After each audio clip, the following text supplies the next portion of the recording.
right. Aloha Friday Live, everybody. Thank you for joining me tonight. I have Doretha with me all the way from the West Coast. So West Coast meets East Coast tonight. I'm loving it. We're going to be talking about leadership and assumptions. I'm already excited. The pre-show talk was hot, and we're going to bring it tonight. I appreciate everybody that's joining us tonight. Hey, big number 7, folks. Hey, don't be shy. Get in the comments. Tell us where you join with and from.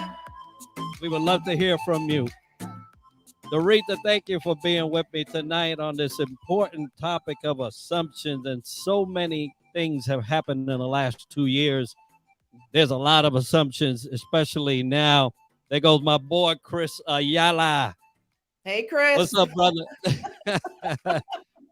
Yeah, so a lot of assumptions to be made. Unfortunately, that's not probably the right thing to do in life, and definitely not in leadership. But before we get into the conversation, please share a little bit about you. A little bit about myself. Well, hello all. So I am Doretha Bailey. I am a veteran of the United States Army. So yes, all the way. Also, I am the director and head of human resources for Links Franchising. And I also mentor female and male veterans, help them find jobs, as well as a personal coach. And I help out homeless veterans. So that is who I am. My motto is you expect what you accept. And that's who I am. Hey, let's talk about that first of all. Expect what you accept. Hey, a lot of people don't understand that. Tell us a little bit about that model, because it is so true. So it's either in personal or professional, right? And so sometimes we keep complaining about how we're treated by other people. However, if we've always accepted that behavior, why are we expecting a different outcome, right? And so it's all the way across, either if it's for that promotion or you're in that position, you're complaining about that role or whatever that is. I always go back to that motto, you expect what you accept. And it's one of the things I also provide to veterans when I am mentoring them. So I'd have it in a shirt and a hoodie as well too, but it's a mindset, right? It's a shifting of the mind. And when I'm in my down times, and something is approaching me from whatever, negativity, I always close my eyes, and it's just like either I'm going to accept this or I'm not, but if I'm going to accept the behaviors that are coming my way, then I can't expect any different outcome. And I tell people all the time, especially when I mentor them, is when you make a shift in your life, whatever that may be, from career or your personal side, people are always going to treat you where you currently were, right? It's for your choice to sit there and help them either move along with you as you progress in your life, or you just say, you know what, that's the end of my season, and that person served their purpose as you're moving in yours. You've always heard you are the most successful as the top 5 people you hang around the most. And that's for your mental state as well as, your professional, whatever that's going to be. If you're always around negativity, why are you expecting your family to be in a different, mindset and do something differently? And sometimes people get in their own ways, and, because of the fact that they haven't seen it, or they have fears upon themselves and their vision, they just can't see your vision.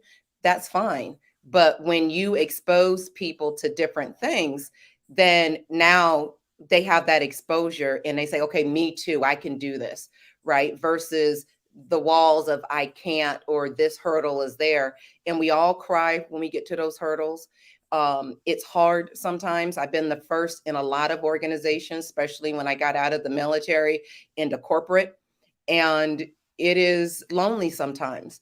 But I also remember some of the people that I've spoken to and said, you know what, we're glad to see you, because now I can see myself in that role as well too. Sometimes we don't realize who is watching us and who sees us when we're going through those storms, but how we persevere through it, that's where we need to go through. So you expect what you accept. That is powerful, folks. That's If that doesn't bring some clarity, I don't know how much other things will. And another thing you said, knowing your season, right? Knowing your season is critical. You could hold on to something Mhm. too long. You Yep. know, some things die in your hands, and you still running around with it. So, and Trying to I don't want revive to make it, right? it. Trying That's to right. revive it like it's still Yeah, there. Yeah. it ain't going nowhere. You're just Mhm. carrying it around. So know your season. I love it. So today we're talking about leadership and assumptions.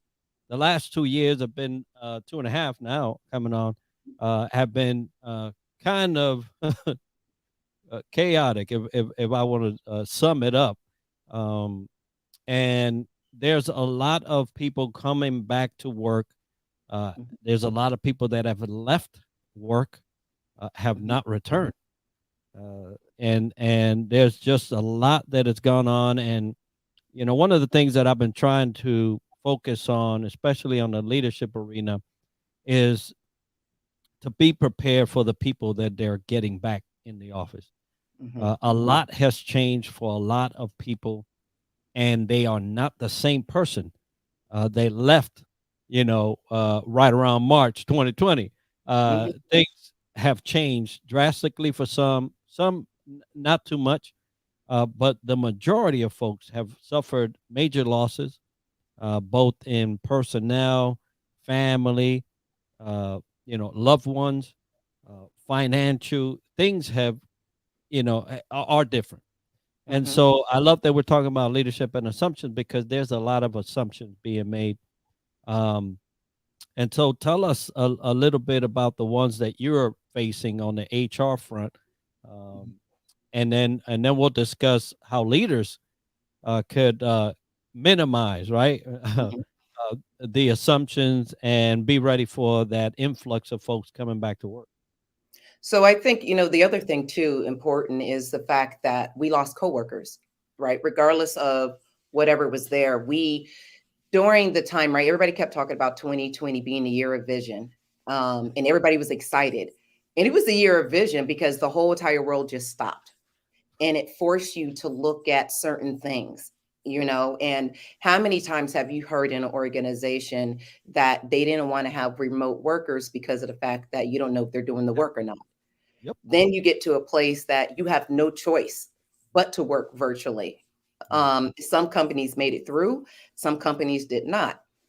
And when you go back and you kind of just sit back and even just now coming forward and looking at who it really impacted, it impacted all of us. But the ones really not coming back to work are those that are in hospitality positions, those that are in fast food or what have you, warehouses. There's this high turnover that's going on. But when you really look at it, even from a leadership standpoint, those were the ones that were always paid from here down, right? Which means they weren't paid to think, they weren't paid to contribute. You know, shoot, some of them been in organization for 15 years and don't speak English, right? And so, but the company hasn't invested in those people. And so we'll talk about that, for example.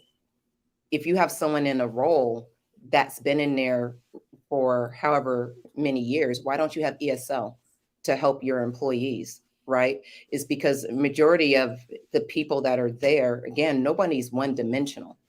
You don't know what they go home and they do, in whatever facet. They could be the best accountant that you have, but because there's a language barrier right there, they're working in your warehouse, right? Or they can be the next CEO. Or you got a janitor who's been in your organization for years who actually, after high school, went ahead, got their college degree. You put them in a role automatically as a supervisor and wonder why they failed because they never got the training, right? That Mhm. they needed to go ahead and be successful. Right. So then you demote them and you put them right back into that role and you put them in a box of they do not have the capabilities of a leader. No, they weren't trained or equipped to be a leader in your organization. So you have a lot of those old mindsets that we're trying to creep back into the work. I just need you to get this work done. People are like robots, what have you. But people are saying, you know what? No, I want to spend more time with my family. I want to do work that matters. I want to progress. I want a really good opportunity to develop and move forward. And not only that, I want to be treated with respect, and I tell people all the time, I said, when you go through the drive-through, do you just put your hand out and grab the food, or do you look at the person handing you the food? Right? When you do that, a lot of them just kind of go back because you're looking at them. Oh yeah. Right? Oh, you see me, you acknowledge me. So going back, when you look at it, people are not returning back to work because of the treatment majority of the time of how they were treated for the number of hours that they worked. We got to get this done 12, 14, 15, 16 hours is on a continual basis, but there's no compensation or no reward or recognition for the work that they're doing. Right. So that's another thing. The other assumption that I'm hearing majority of the time is, hey, people are lazy, they don't want to come back to work. No, if you look at the numbers, you're seeing that people are becoming entrepreneurs. It has significantly increased. They're starting their own businesses, or they're actually working in their passions. I've had some people in the professional realm that said, you know what, I no longer want to commute into work because it's taking away from my family, or it's taken away from, my sleep. I want to be able to have rest. I want to be able to come in, get the work done, go home and call it a day. So it's a shift of what we're expecting from employees, and then what we can mutually get together. We are in historic times. And the question is, how do you pivot? How do you tell people that they matter? We are no longer in that state of standardization, but personalization. The other day I was talking to someone, and I'm talking about like the other day. It said, I can't wait till we go back to normal. And I'm like, it's been 2 years. Mm-hmm. Why are you holding on to this dead stuff? Right. That is over. Do you, and folks can't get it around their head that time was that time. We're living in this thing now that, and for folks that are not keeping track of the news, China is back in a big world of hurt with COVID. Yep. I mean, they shutting down like chunks of China, so, it happened before. What makes you think the second wave or third or fourth or whatever it may be may not come this way? The fact is, we are not in the same world. The things have changed to a point where people's mentalities are different. Mm-hmm. They are not thinking the same way, or else, because before the pandemic, if somebody, like I gave you, I talked to you, I gave you an example of, if somebody just came out of the blue and say, yo, I quit, I'm going home.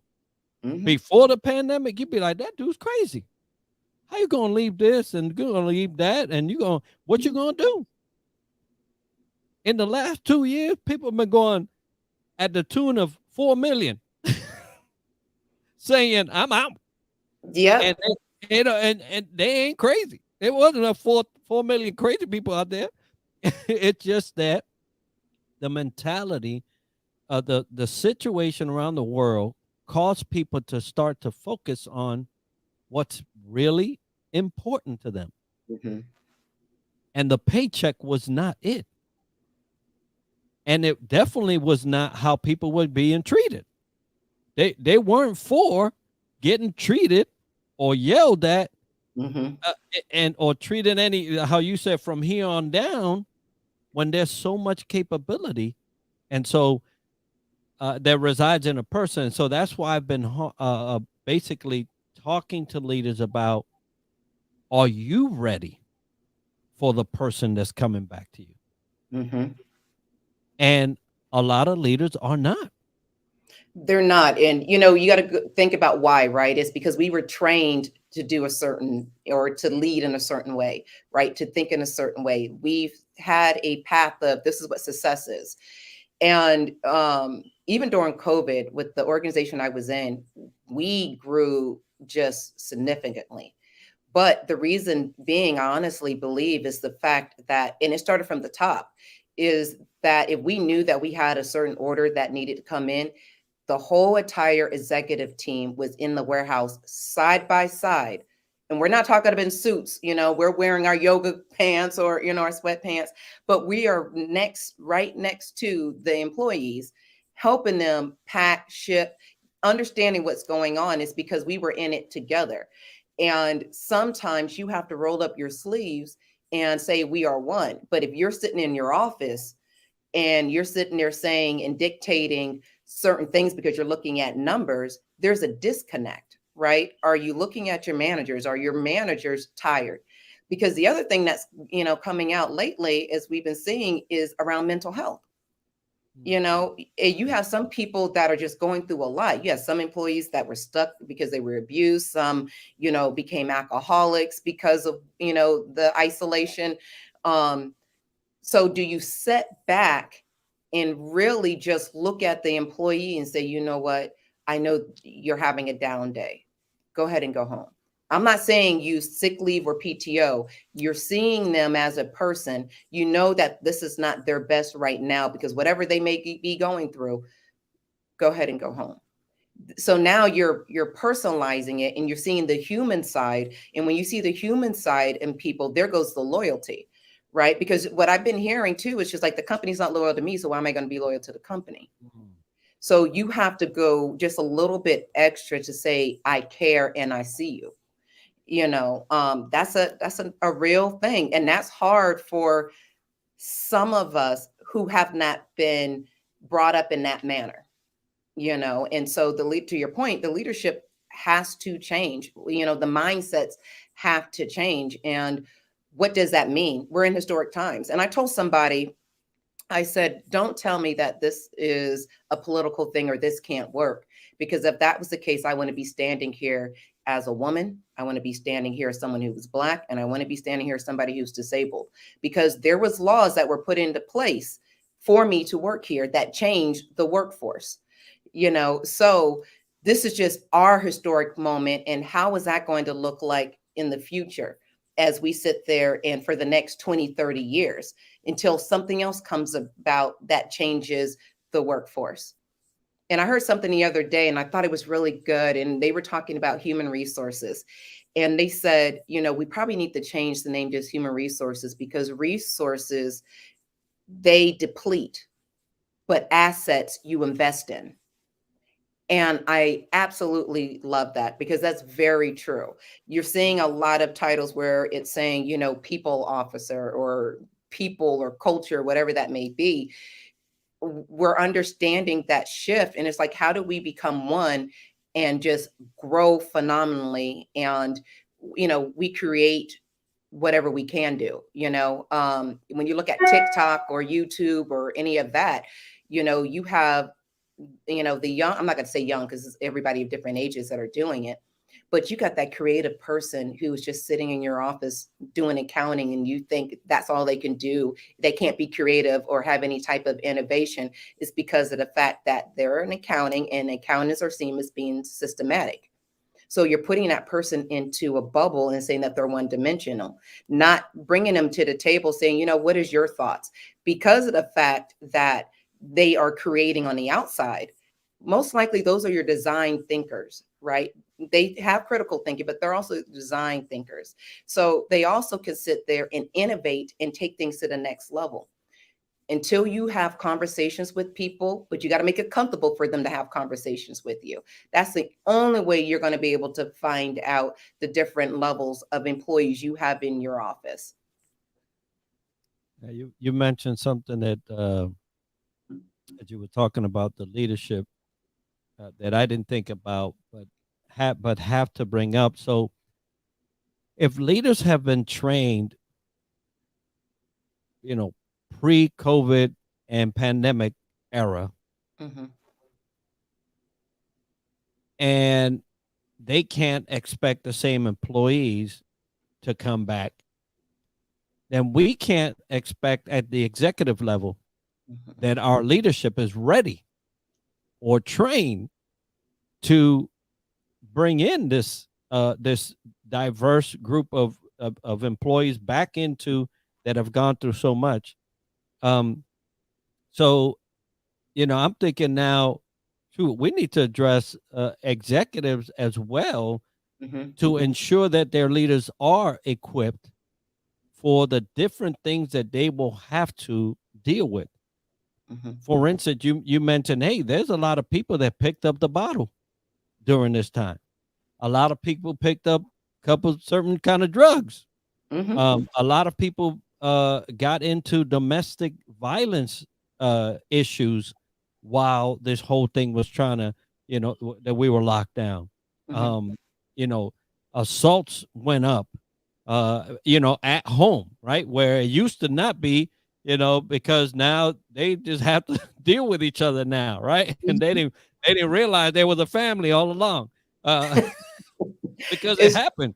Yeah, mm, it's like, I couldn't tell you how many times parents would tell me, "Oh, I can't wait to, school's back," and trying to get rid of their kids, and I'm like, "They're your kids." but they're getting on my nerves. Like, yeah, right. Yeah, I heard that. Yeah. Well, you had them.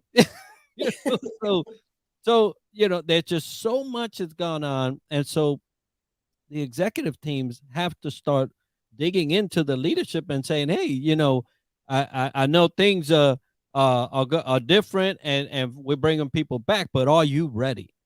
Hmm. What do you need Hmm. in order to facilitate this influx back into the workforce? Because there's going to be some challenges that before people dealt with in private is going to be in your face now." Yep. Or even notice if, sometimes when, even during meetings, right? Because you still have some employees that are working remotely, you could just kind of tell with some of the body language, either male or female or, binary, non binary, that they're going through some stuff, if they're kind of just looking to the side or whatever that may be, that something's going on in the house. So, definitely some coaching on understanding some of the cues. And, one of my favorite TED Talks is Dangers of a Single Story. And so I say that to say, when we even talk about abuse, we think men against women, right? But majority of the abuse is from women to men, when you look at the stats. And so, you know, um, you have to be careful of that. And then even not only that, your perception of it as well, too, is because of the fact of you're not man enough. And I've heard that. Well, how's he allowing her to do that? And it's just like, it doesn't Right. matter. He's just not putting his hands back on her or whatever that may be. But being able to get those coaching and being intentional about that, that's it.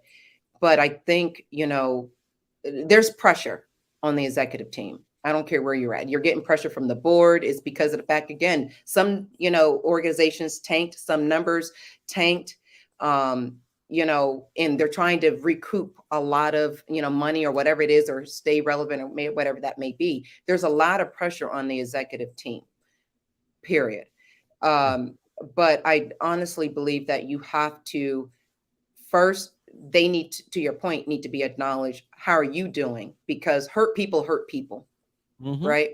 And they keep pushing, pressure, because we got to be able to make these numbers. We got to be able to hit whatever it is so we can please the board or whatever that may be. So um, I'm thinking about it as we're talking. That's a really good question. Is the fact of the leaders need to prepare for the employees, and we've never done that. It was literally every organization, every meeting I've been in, it has been, are we ready to bring the people back? How are we going to bring them back? Not how are the leaders going to deal with the new employees and their new mindsets. you know um it's never been a conversation that I've seen thus far outside of today. And that's a really good question on how do you do that. Um, and it's going to take, I honestly don't know, to be honest. That's a really good question, is how do we do that? Because at the end of the day, they're people too. Oh yeah. you know, and as we're talking about assumptions, we're putting assumptions that, you know, they're bionic, and Right. they're not. They know all the answers and they don't. you know Everybody pretty much was, not pretty much, everybody winged it. Right. Yeah. The word that we kept hearing is, this is unprecedented. Yep. And we knew that. And so, to echo on that, we are in, unprecedented times with leadership. Yeah. But what we can't do is have that same mindset and assumption that people don't matter, just the services matter. But because of the shortage as well, too, managers are tapped out, because of the fact that they don't know from day to day if employees are going to show up.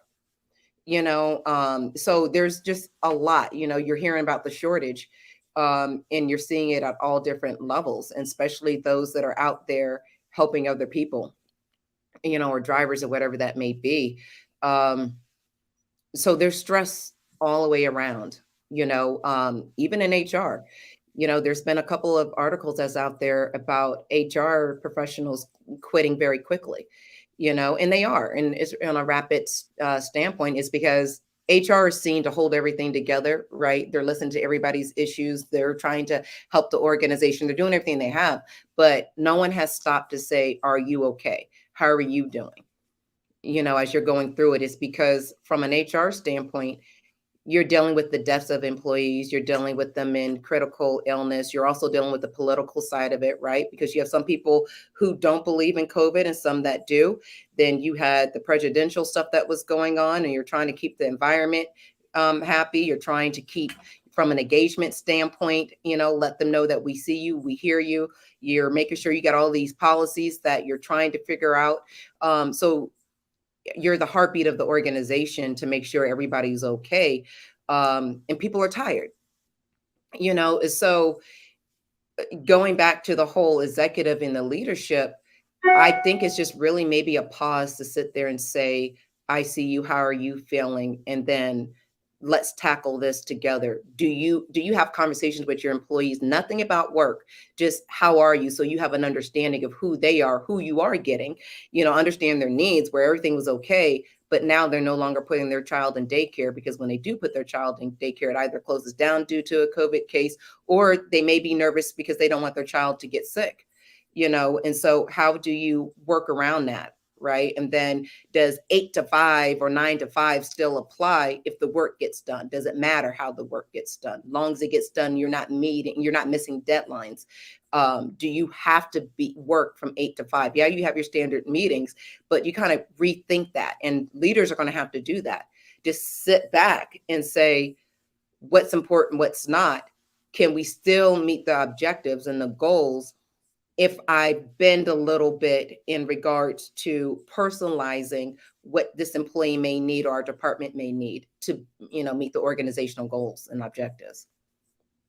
Yeah. If anything happened during COVID was the fact that people realized that the same cookie cutter approach Hmm. does not work for everybody. That was always true. I mean, I would know Yep. that was Yep. always true. But since everybody operated under the same auspices of directives and things like that, and they were kind of like all the same, you could, there was a lot of, no, this is how we do it, yada, yada, yada. And so there was no flex. When this bombshell hit the world, flex is what we needed. And even still, some people in the beginning were just like, no, we're not doing remote. No, we're Hmm. not. And for a good amount of time. And the assumption to that leadership may find detrimental is that, um, like I mentioned before, that the same person is coming back. Yeah. If you are out there and listening to us on LinkedIn Live or YouTube, please let us know. I know Chris he's typing away. He said, "What is the biggest HR challenge right now?" Um, Morale. I think that's the biggest challenge right now, is the morale coming back into the organization, to your point, and keeping that up, that is the biggest challenge. I hear some people say about recruiting. Recruiting comes, but you got to retain the people, right? And so morale is the biggest challenge at this point, I feel. Yeah, and it's funny because that has been a challenge for quite a while in the workforce.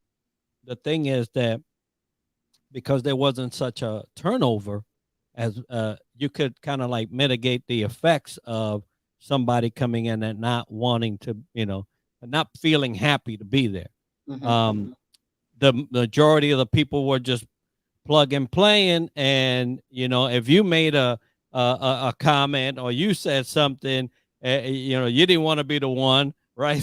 So you just kind of kept quiet and just did your deal, and just said, you know what, that the time to clock out is coming soon. I'll just go home and relax, and we'll do this again tomorrow. But the way people have been, um I would say, oh, it's not to bring in a woke or not a woke. It does that people have realized that at the end of the day, when your life is at stake, there's some things that are not important. and so Absolutely. and so that realization has brought people to different conclusions, right? And hey, Sally, thank you for joining us. He said, for me, it is retention of new employees Mm-hmm. where her challenge is. Yep, and Um, that goes back to it is because of the fact that people are being poached. So, oh, all the time, you one minute they're good, somebody else is, putting out things. I get things almost on a daily basis, people reaching out. And so the other thing too is like even just getting them in the door, right? As we talked about some of the recruiting is because literally it is a market for employees. They can go anywhere they really want to. And, with prices increasing either for food, for gas, or whatever it is, that's making it difficult too.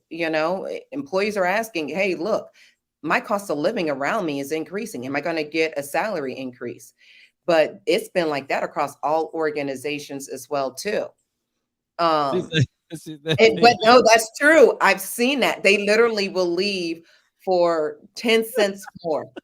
I've seen it, and it's just it's 10 cents. You're not gonna feel that 10 cents. Like, but no, but they're paying me the 10 cents. Um, and they went to the next, literally the next door neighbor they went to go work for. Completely different industry, but they were paying a little bit more. So it's what can you do to be just a little bit more flexible? And I tell people your community. Why are you not working in your community? If I go around and I talk about who you are as an organization, do they even know who you are? Do your next door neighbors know who you are? Does your rec center know who you are? There's all of this different things because people talk. And if people talk and they hear that you are the employer of choice to work for, they're gonna want to come work for your organization. And you see it. Um, but it goes back to that leadership, and it goes back to how people are being treated. And if people are treated with respect and dignity, that goes a long way. And then not only that, are you training people? Because what I've been seeing in a lot of organizations too is people are coming in and they're automatically working because of the fact that they had this need for such a long time, but they don't understand the organization. And so how can you really measure someone's performance if they don't really don't understand the organization, right? Regardless of what level you are, because systems, processes, and procedures are different. I can be HR all day long, know the fundamentals, what have you, but how I would execute something is completely different because of the culture of the organization is different, right? Or the processes are different. The politics are different within the organization. So, as much as we want to rush and we want to get people in, you need to take the time, train your folks, onboard them properly, really get to know them, because that's a little different when it comes to a caring organization, right? And that's all about leadership. You can't assume well they're going to figure it out, because I had to figure it out. Well, you shouldn't have to. You should have had, like they do in the military, I'll give you a sponsor. you know One thing about the military, we could put you in any job that you can, but we're going to train you for that job. And you put in that time, and it's hard because you do have high demands. There is a lot of things that's out there, but it costs way too much to recruit and bring somebody in if you don't take the time to train someone and say, you know what, I care about your success as an organization, because your success is going to be our success, as we move through. And I think that's important. You mentioned something that threw me back to an interview that I had a while back. I guess this was more circa 2017 or so. And I was there. I was the first, not the first military, but the first military person they were hiring off the street. This was a government agency. They all hired from the colleges and stuff, but then they grew from within. So they didn't hire anybody in senior level position. And they assumed that we talk about substance here. They assumed and asked me, "Hey, you retired, right?" And I said, "Yeah."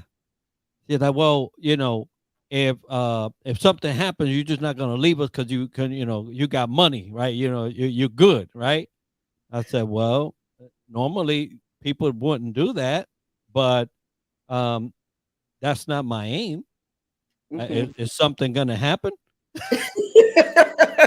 A very good question. That's a hard question. Yeah. Is something gonna happen?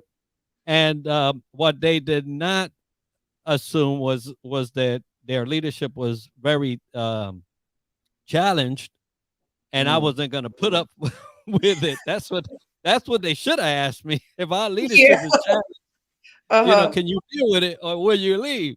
But now that you bring up and we're talking, and Sally's talking about for a dime, and I'm laughing because it's true, but Mhm. 10 cents, right? Um, how is that affecting the HR world? Because if I'm thinking, man, if I bring these people in, I mean, there's Mhm. a lot. There's still costs to the recruitment, the processing of paperwork and documents. There's still costs to all of these things before you even bring them in to be a hire. How is that affecting the HR world? Because man, that's scary. That's scary. It's a lot, and then, you take in the time, right? And so you have to think outside of the box. It's like, how are we going to do this? Because at the end of the day, you're getting the pressure on from the organization, and they just don't care. We need these people. And you're trying to figure out, how am I going to make this happen? So the stress is real. You definitely have to think outside of the box and not go through the same recruiting networks that everybody else is. And that's why I say you got to know the community, is because of the fact that you're competing with all of these different companies that can provide way more than you can. Right. And so how do you get there? And that's why I say companies got to pretty much rebrand. Right. And it's rough, you know. And the hardest part is keeping the morale of the employees in there, right? It's because my responsibility is the head of HR. And I had to really set back, because my stress level, I was pushing that onto the employees, and I was breaking them down versus building them up. Mm. And that's not a good situation to be in, period. During COVID, you're going through all this other stuff. So it's like, hold on, I need to check myself, and make sure that I'm a good leader, and make sure that I'm doing whatever I need to. So I pull in and I help and I do whatever I need to. Um, but to be honest, it's going outside of the box. It's not doing your typical recruiting processes to go find people. I'm tapping into networks that I know. I'm tapping into, again, like I said, the community. Um, And, it's funny, he's even talking about the military. And I'm like, the military can help and do a lot of this other stuff, and talk about all these different programs, either if it's the spouses, if it's, a veteran or whatever that may be. Oh, I didn't know we can do that. And even when you talk about retired, I laughed a little bit because I've heard someone say, oh, well, aren't they a little bit too old? Well, number one, I didn't hear you say that because now we talk about Nope. ages, you know, but, you know, um, I just remember that, and it's just like, you can't do that. So it's difficult. And I never forget when my father got out of the military. My father was in the Air Force for years, and meteorologist, ran stations, did everything for years overseas. We moved to the States when we were 16 because he wanted us to understand what the States was and everything. He got out in the civilian world, and they said that he wasn't a meteorologist because he didn't have a certification. But he knows more than you. And so it's like that piece of paper means that he's not a meteorologist. And it's just like, and he's ran, like I said, stations across the world. He was on AFN. So he was doing a lot of things. But because of the fact he didn't have that certification, he wasn't considered, a professional, at that time. And sometimes you got to step back and say, do those credentials work, or does the experience in what they've actually gone through work? So you got to shift in that too. What are you looking at when you're looking at candidates? And I hate resumes, to be honest. I get it, because a resume really doesn't talk about who the person is. And it's one of those, can you have conversation? Give me a little bit of nugget here and there, and then let's talk about what you've done. And I just saw Chris come up. I grilled Chris and had people from all different industries help him through that piece. But it was, you got somebody who has all of this knowledge coming into the organization, but why are you not searching for those people, or, someone in a second chance program because they became homeless, or they may had some type of substance abuse and they're no longer, but they just want to get back on their feet. Are you looking at those organizations? Because nonprofits are the best way to look for great talent, because they are connecting into people that are not in other, they're not really on LinkedIn, or they really don't know how to network, or they really don't know how to interview or put a resume together. But if you go in and you're, having conversations with people, you realize, oh, wow, they can be my next programmer. Oh, well, they can be my next accountant, or whatever that may be. It's because they have the experience. And then sometimes, people need exposure, and for them to get some of the experience that they have. And are you willing to believe in the talent that's there and groom that talent? Or are you just looking for a body to be another system? And I say that, and I'm laughing because I thought about it. My first civilian job, permanent job coming out of the military, I worked for a corporate company, a defense contractor, and they took everybody out to lunch, and, to welcome me and everything. So the whole entire HR team's there. We're sitting at the table. I should have had situational awareness, but I didn't. I probably would have still did the same thing. But we're ordering the food. We get to the food. Everybody has a salad. I have a burger. Right. And I'm looking, but they literally stopped and looked at me with the burger. And I'm like, it's lunch. I'm hungry. So, but I wasn't paying attention to that. But that really rubbed them the wrong way because of the fact that I ordered a burger. And it was like, well, we all ordered a salad. So I'm like, okay, so do you want a bunch of robots, or do you want individual people who are bringing nothing but their excellence and greatness to the organization to excel? So I knew that wasn't a company for me as we went later on, but it was literally something as simple as ordering a lunch and everybody's there. So I think that's important, as well too. So when you're out there recruiting, are you looking for people that look like you, or who will do everything that you want? Or are you looking for people that are going to help your organization grow to the next level?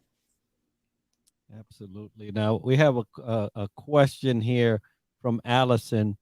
uh, and it's kind of, one of those. It's in the environment right now, but it's DEI an illusion because of the past 2 years of corporate politics? Um, it depends on your organization. Hmm.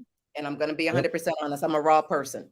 Yeah. So Yep. it depends on your organization. Majority of the organizations I know really care, and they're really trying to get it right. Right. And, you know, I could say it at least even about my own organization, and my story is, for example, um, I'm natural. I have my hair is grown in locks. And so for the longest, I wouldn't have wore locks because that wasn't the professional image. That wasn't the executive image, straighten my hair, do whatever it is. I literally cried, and going through the whole process, and would wear wigs, over it, do everything that you need to. But the company I was in, I realized that no one was paying attention to that. And all they wanted me to do was be my best. And when I sat back and I looked at everything, I realized I didn't have to do that there. But that hasn't always been my story. My story has been that I've been the only person, of color there. I've been the first in leadership roles, um, and they don't get it right. And so you have some, unless you bring it up, either if you're a woman, you're a man, you're trans, or whatever that is, if something isn't done in a right manner, and you need to kind of speak up and bring that to the organization. But you also can tell the mindset of the organization based off of the leadership and the people. And for example, are you seeing people in your organizations with piercings, different color hair, different weights? You're seeing people that are disabled. You're seeing people with accessibility. Like, you could tell by the people makeup, when you look at that, to tell if an organization is diverse or not. But I do believe people are trying to get it right. We do have some people who don't believe in that.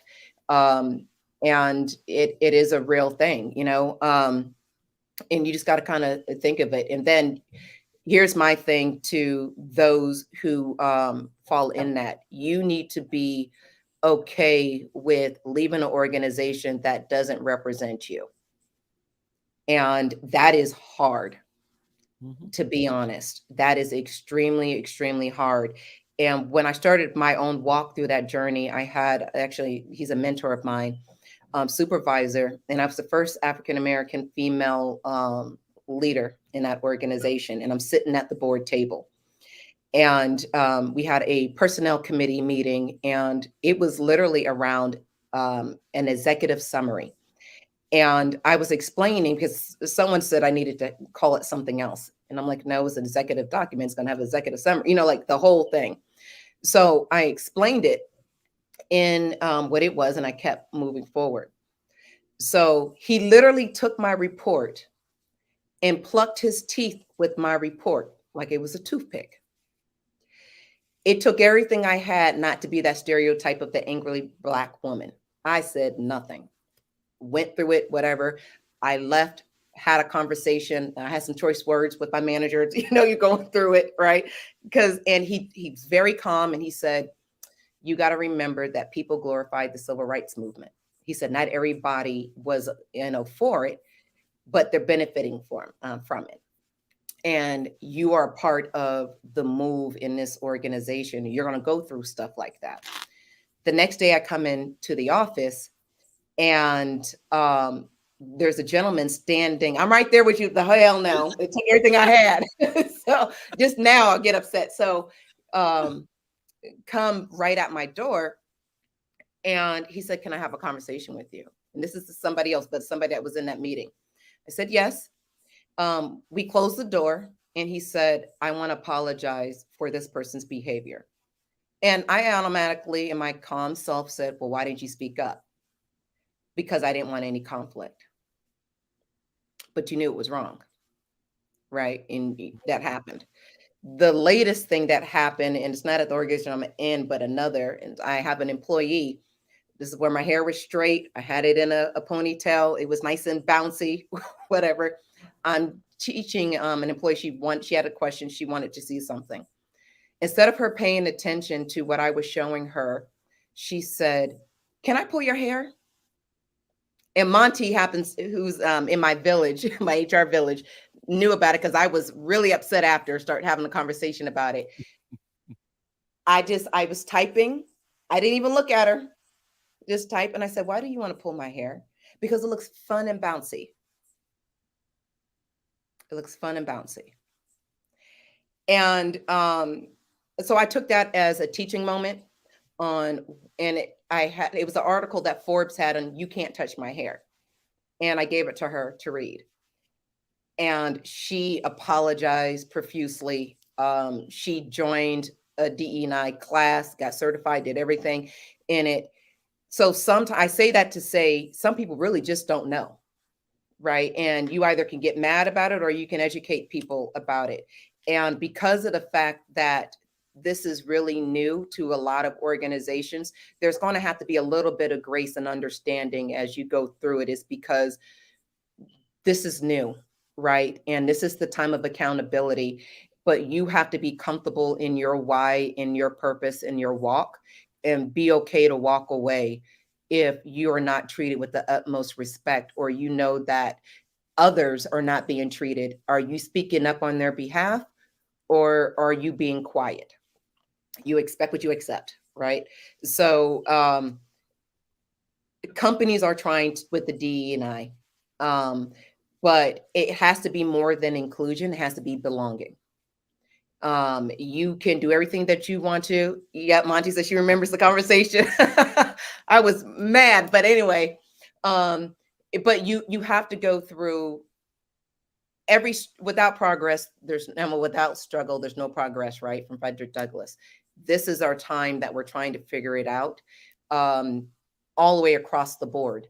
So I say be patient and cautious with your company. If it matters to you, then if it hasn't started with the organization, then you need to have a conversation with the executives and tell them why it matters, and start a committee, meaning get together collectively and say, what does diversity, equity, inclusion mean for our organization?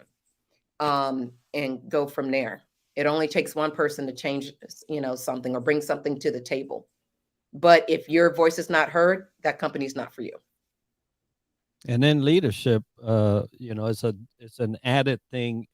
You have to be ready to step in and make things right right there. People who hold back and don't because of retribution or whatever it may be, you might not be a leader. I'm just saying. That's a part-time leader is not a full-time leader, right? So you might want to check those. Yeah, amazing share there, Doretha. And I, my mind goes back to the many times that I went through stuff.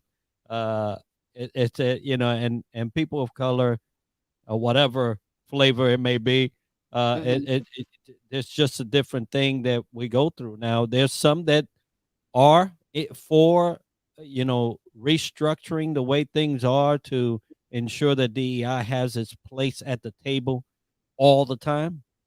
There's some people who do not know. I mean, but then there's other people that don't want to know.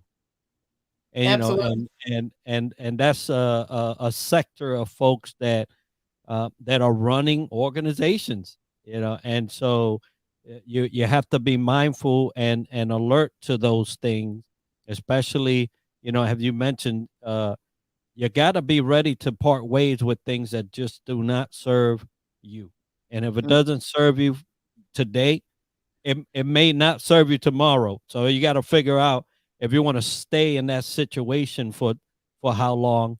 And unfortunately, usually it's for a paycheck. So you're trading one thing for another. And I'll tell you what burns in a fire, right? Money. Money burns Absolutely. in the fire. I like that. I remember, you ever seen the movie Brown Sugar?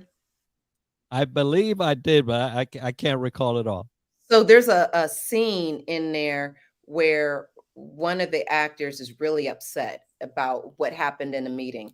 And he's sitting there talking to his best friend, and he was like, "Am I a sellout?" right? And she very casually said, "We all sell out in our jobs sometime." That hit me because there's been so many times I've been quiet and said absolutely nothing, and I knew something wasn't right. Or I've been a victim of something and just didn't say anything because, well, that's what it is. It's always been that way. And so it takes courage to speak up, and it's hard to sit there and do that. Um, One of the things that I say all the time, don't complain about it, right? Because when you complain, that brings in strife into the organization, that brings in a potential hostile work environment. But be strategic. Have your purpose, have your why, have everything written down, have your facts, and present it. No one can say anything when you have facts in front of them, when there's numbers, and then you have a solution, when you're talking about it, is because we're all change agents, and it's hard not to make it personal because of the fact that you're thinking about the things that took place with you or something that you witnessed. But you have to, I mean, think about how long it took just for sexual harassment to be seen, you know and it's a lot of stuff that's out there. Or I think the wildest things I've heard is, well, this person's English isn't good, but can you speak a second language? Because that's kind of hard, right? To do that, so that doesn't mean that they're not intelligent. It's actually the opposite. So it's changing narratives, and it's holding people accountable and forcing people to see. Now, I mean, to be honest, it's not everybody is going to see it. Not everybody is going to value you. Not everybody is going to see you. And you have to sit there and say, am I a sellout? Right? And you got to know your worth. And it's hard, especially when you have bills, and you got certain things that you got to get done. But you need to start looking for a different organization, and not communicate what you're doing, you know. But it's one of those things of, I think it's important to be in the right organization, and to know that is actually when you're in the interviewing process. And we do got a code switch, and it's hard sometimes. I agree, but we honestly have to. Um, and we're taught that. So I always ask people when you talk about the code switch side of it, is especially with DE&I and just leadership. Oh, we want you to be our authentic self. Does that mean I can come in here with the nose piercing, my hair a different color? I'm standing in whatever professional outfit that I'm in and present to the board? No. So I can't be my authentic self. So, if you want a cookie cutter image saying this is what professionalism looks like, because that's another thing that's been questioned too. What is professionalism? Because people been working, from home. I love the one I saw, and I'm just jumping real quick, where they're wearing a suit jacket, and then the door opens and he's wearing Right, right. shorts. But his leaders, did the same thing, which is really great, and they laughed about it. But what is professionalism? When you sit there and you look at that. Um, so I think if you're in a really good organization, you can have those conversations during the interview process, because I know people ask, what is the culture like? People are going to tell you all the time. And I'm like, no, what's your retention? What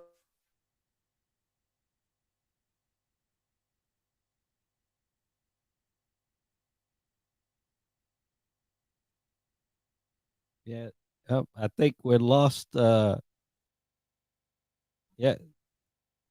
All right, folks. Well, we've been talking to, yeah, it froze there oh, for a like what while. happened? It froze. But folks, we've been talking about leadership and assumptions. So many out there right now. I need you to consider uh, the fact that you cannot assume anything on a day-to-day basis as a person, right? So remember that as leaders and people in positions of authority, people in positions of over other people, Assumptions must not happen. Ask questions. Ask. If you ask me how you doing, I'm going to tell you how I'm doing because I know I need help. Now, some people have been used to not answering that. With, hey, everything's okay. Well, there's been a lot of folks just come out now and say, you're going to find out exactly how I'm feeling because it really, really is impactful. So, uh, we mentioned the different tiers of leadership, you know, uh, assuming that everybody else is okay. And we have to start asking questions. And for leaders, hey, you might throw a question up to the executive and say, hey, how you doing? Mhm. Because there's a lot of pressure there. You mentioned Doretha earlier. There's a lot of pressure there to um, uh, perform for the board, right? For the stakeholders, for those shareholders, and all those people that have invested in companies, if you're publicly traded or not. There's still this element of we have to answer the mail to those that are paying the bills, right? Or paying the paychecks. Uh, this is the time to step away from assuming things and just start asking questions. The dynamic of the workforce is completely changed. I'm one, and I told you during the pandemic, I did get hired for a remote position. I took it. Unfortunately, uh, my mom passed from COVID the next month. And so I was not ready for that, right? Nobody is ready for that. But it really, really impacted me to the point where I just could not think straight. And I had to make the call of saying, look, I cannot accept your money for something I'm not doing. And I cannot guarantee you that I'm going to be good in enough. I don't know how long it's going to take me. So I refuse to take you as a company through that with me. I'm going to, quit. And I had to, but, trying to be as right as I could, and it wasn't the best situation. They just hired me a month earlier. So, and I know how much money goes involved into that. But I had to do what was best for me. And in the long run, what's best for everybody else, because if I ain't right, ain't nobody right. Right. So, um, but that company was on point at every step of that way. I mean, from the point that they hired me, they had established and you have mentioned this, they had established an hour before you started work on a Tuesday or Thursday. I can't remember now, but either way, um, you did not start work until everybody found out if everybody was okay. And I was like floored. And you talk about people boo hooing like in front of it. Yeah, I've never Mhm. seen anything like it. But I was so happy that they had it because after that, you realize what this other person is going through right now. So you ain't gonna be upset because you ain't got a report. You gotta operate this way and give people the space to live before they work. Mhm. Because if they ain't living right, your work ain't right. And so that's a thing that leaders have to now absorb without the training that we were talking about. People have to get trained now, and it's going to be a thing. It's going to be a thing, right? To try to figure out how to do that. Absolutely. But when you have a caring organization that showed you grace and showed the people grace, we see you Oh as yeah, people versus as just assets, right? When you think about it from that standpoint, it makes you want to give your all. I've actually had something almost like that. I had 4 back-to-back deaths. Um, two in the same day. One aunt died in the morning. Another cousin of the same family, it happened to be my father's god sister, died that evening. Then a week later, then I had another death that was a suicide, and then that was on a Monday. Then by that Sunday, the cousin died. It was back to back, and I tried to go into work, and I just could not. Um, and I had just started with the organization, and they said, no, go ahead, take time. And I'll never forget, um, for the third death, the limo was outside and I was turning in a report. And I got an email back saying, what are you doing? And I realized that if I'm going through any type of trauma or anything, I throw myself in work. But what am I doing? I'm not dealing with the issue. Right. And so it has its way of coming out. But the organization said, from meaning the leadership was the founders of it, no, you need to take care of this and that you're okay. Because, what makes us nervous is to show, you know what, you matter and you're not going to lose your job because you're taking care of you and the family. Because a lot of us don't say anything either from sickness, illness, or whatever it is for fear of losing our jobs. And where is that coming from? That's coming from the leadership making you feel that you're going to lose your job, or it may come from a bad experience, right? Because that organization may not even done that, but you've seen it somewhere else. So as leaders, we need to allow our employees, not allow them, but we need to recognize that they are people. They do not belong to us. They don't do any of that. They are an extension of the organization, but they're people first and foremost. They are not just their titles and whatever the work that they're performing. Yeah, it may be hard because there may be a deadline that's coming on, but life happens. And so, do you tell the employee that I understand that life happens, but go ahead and do it? I've seen a couple where I've had to really put my foot down. We got somebody in the hospital, fighting for their life or just has surgery, and you're going to call them and ask them about a status on a report or where this is. That's not a time to do it. And I get contacted and I'm like, well, why did you do this? Well, this situation, this person's out on disability. This person needs to handle what they need to handle. Do not do that. And it had to come to a point that we had to put a policy in place to make sure that if somebody's out on disability or doing anything with their families, that they are not, leadership or management is just not to notify them.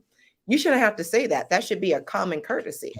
But that was what the culture was. Right. And so you have some leadership that have grown up in that culture, that's all they know. And even as we're talking about now, some of that mindset is still there. Mhm. And it's just, and people are saying, no more, I'm gone. And they literally leave. And, HR asks a question, no, do you have another position that you're going to? No. Oh, because to us, we would have never left unless we had a Right. job. We know our Right. money was straight, Yep. everything. Now it's just like, no, I'm okay. I'll figure it out. Yep. And you have nothing to do but respect it. And I think kudos definitely to that company for taking the time to recognize the employees as employees, and not employees, I'm sorry, it's people. That is so valuable. And it does create loyalty because I know I didn't want to leave that organization, even though I knew my season was up. I just didn't want to leave because I felt, which also can be a hindrance too. I felt loyalty to the organization because they did help me through the roughest time in my life, and that's it. One of my favorite books that I got was by Dr. Henry Cloud. And the name of the book is Necessary Endings. And it talks about personal and professional. And there is a such thing as necessary endings. And you have to be okay with that from a leader, is because especially if you know that there's no growth opportunity for, an employee in that organization, and they can go much further. It's okay to let them go. It's okay to train up. We should be training for people to take our jobs, right? Because we ourselves should want more, and better. So don't hold somebody back because of the fact of, well, who's going to replace this person, especially if there's a need inside of the organization. Because then what happens? You're still going to lose that person either way, you know. Um, and it's something else, And again, it's important to see people as people, and not as a number, and it goes a long way. And those who have gotten it right have excelled and done just great things, overall. And like I said, I've been a good leader, I've been a bad leader, and I always get the question is like, what type of leader are you? And I'm like, I'm an evolving leader, you know. So it depends on where that is, servant leader, a transformational leader. Those are attributes that I bring to the table, but I'm always evolving is because world is changing, and even the Oh, industry yeah. that I'm in is changing. Where I can be one way it with this one organization as I'm doing it, but completely opposite when I'm mentoring and helping veterans, do it. And I did that out of a need of, I know how it is. And I always grew up with, you take care of your community. Both of my parents were huge with that. Um, and so I try to make sure that I put that into the organization. I had one employee, actually I had a couple, but one, with this one organization, I was there maybe less than 30 days. And he came to me, he was in housekeeping, and he said, you know what, I want to leave, but I don't know you, but I need to talk. I said, okay. We had the conversation, and I shared a little bit of the story with you prior to us coming on live. And he'd been with the organization for years, believed in the mission, the vision, everything. He started off in housekeeping when he got right out of high school, worked through getting his degree. After he got his degree, they immediately put him into a management role. When he was in that management role, he was over a whole entire staff, right? And the staff, I think at that time was like 12 or more people.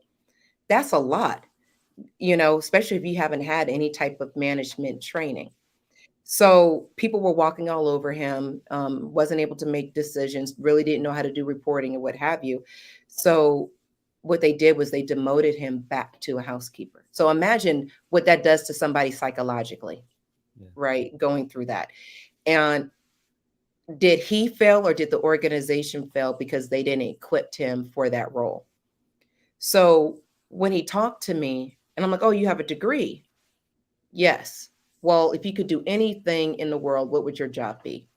And he was talking about acting and making movies and doing all this other stuff. And so we actually had a media wing that was in the organization. I said, okay, if I can get you a mentoring type of opportunity, when you get off work, you go to the media department, you get out of your clothes, you're in whatever attire you're going to be, would you take it? He said yes. I said, just give me a couple of days, let me figure out what I can do. So I spoke to the director of media at the organization. He said, sure, no problem. And so he did that. He did that for, I think, maybe a month. Absolutely loved it. But the interesting thing too is people started to call him by his name, which is interesting, right? It's because he was here for years, but you didn't know what his name was because of the fact that he was a housekeeper. But now you're seeing him because he's dressing different and he's in a mentee, type of role. So I thought that was interesting as well too. So the media director came to me and said, I want to offer him a assistant producer job. Said, okay. I had a conversation with the executive team. All of them laughed. They literally laughed and said, let me tell you this experience. I said, well, just give me an opportunity. I bet you he's going to be one of the best, and they took it and they said, okay, fine. Do you know he's the director of media for that organization? He blew it out the water, did a phenomenal thing. But all it did was somebody believing in him that he can do it. And moving forward, and sometimes we have to see people to give them an opportunity to be the best that they can be. Because sometimes what happens in organizations that people are misaligned, meaning they're not in the roles that they should be. Doesn't mean that they have incapabilities. It just means that they're not good at this role, but they're excellent in this role.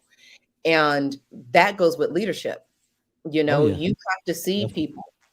But the hardest part, as well as when you're learning, and this is where I say I had some bad leadership when I went through it, was you believe in somebody so much that you drill them, not realizing that you are diminishing them, you are, depleting them along the way. And that is completely what you were not trying to do. So you end up doing the opposite, and that's hard when you make people feel bad, at least for myself, because that is not what I'm trying to do. I'm always trying to uplift people. um, but that was the most humbling feeling I've ever had.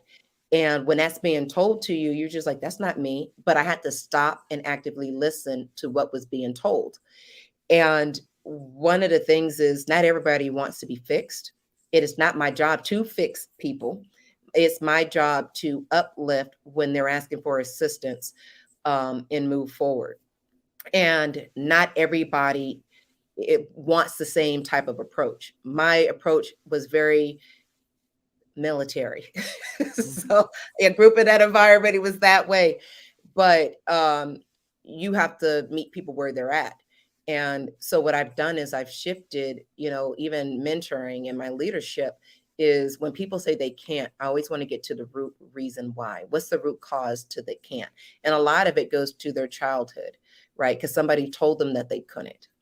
So, we get to that point. It's like, are you going to let that child go? That person is safe now. So you can excel and move forward.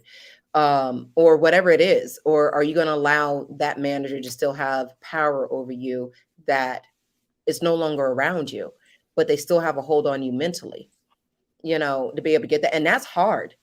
That's really, really hard to help people through that on a leadership side, because of people's experience that they've had with poor leaders, or poor organizations, period. And it's hard when people have been, beaten down, and you're telling them, you know what, you got so much potential, you can do this.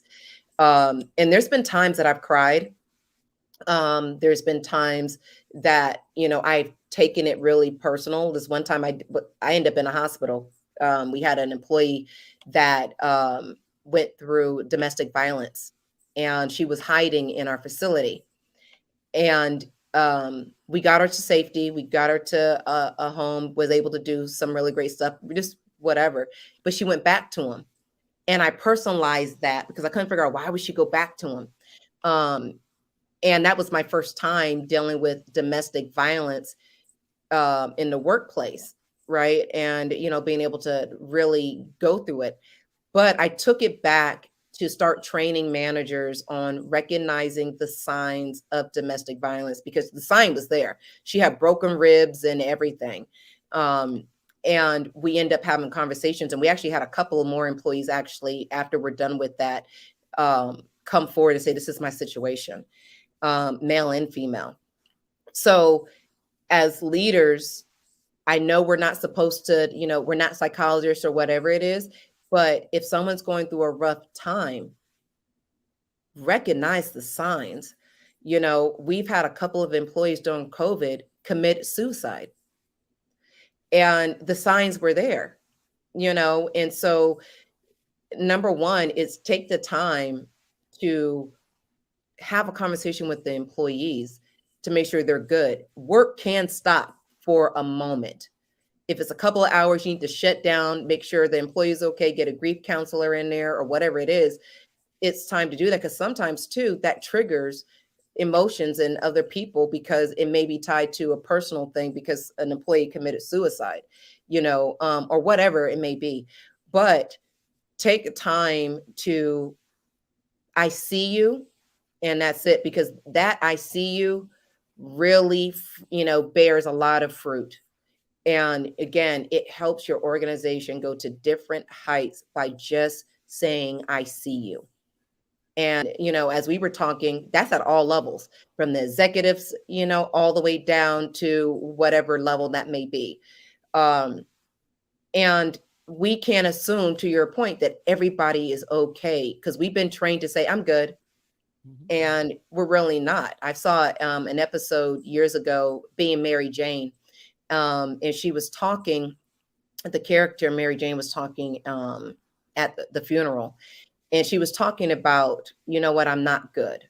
And I started practicing that, is because of the fact that I've been always trained, I'm good, I'm all right, and I'm crumbling inside, and it's rough, and sometimes we go through stuff, and Monty's on here, and I just broke down, with the whole village of what I was going through, as a leader, trying to figure out how I was going to move forward, because I was dealing with trauma that I came to realization with, and I knew I could not lead people because I was in that moment, of that trauma, and realizing what that is.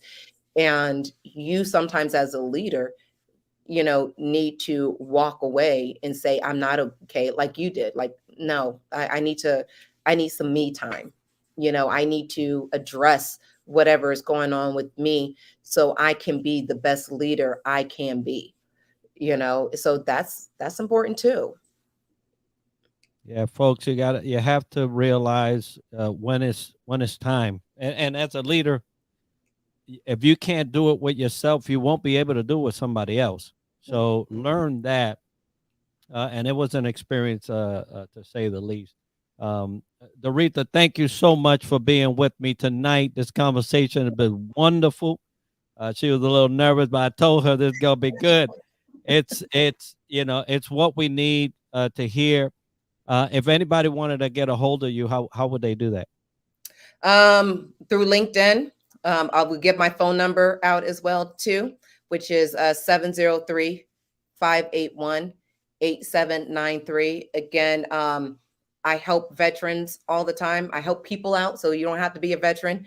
If you have any questions or mentoring needs or whatever you may need, reach out to me. Thank you, Chris. So Chris is one of my mentees. Thank you, Monty. She's part of my village. And so, hey, thank you, Enrique. Thank you.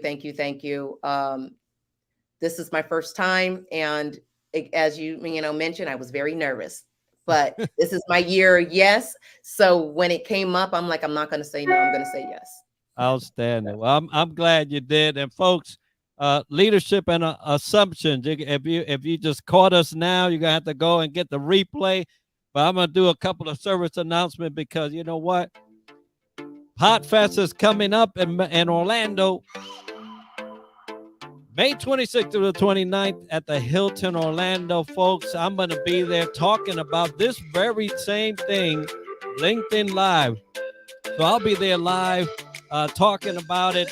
And if you want to go and are in the area, you can get your tickets by using DTLW Podcast 20 at checkout, and you'll get 20% off your ticket to Podfest. Folks, you don't want to miss it if you're in the area.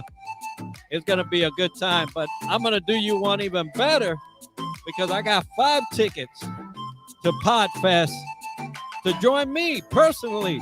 I'm going to be walking around with you, and we're going to be having fun post my lecture, but we're going to be there for 4 days. If you want to join me and you are in Orlando, DM me, and we'll make sure that you get there. But for tonight, it was Doretha talking about leadership and assumptions. You did a great job, sister. I'm so happy that you were here to join me.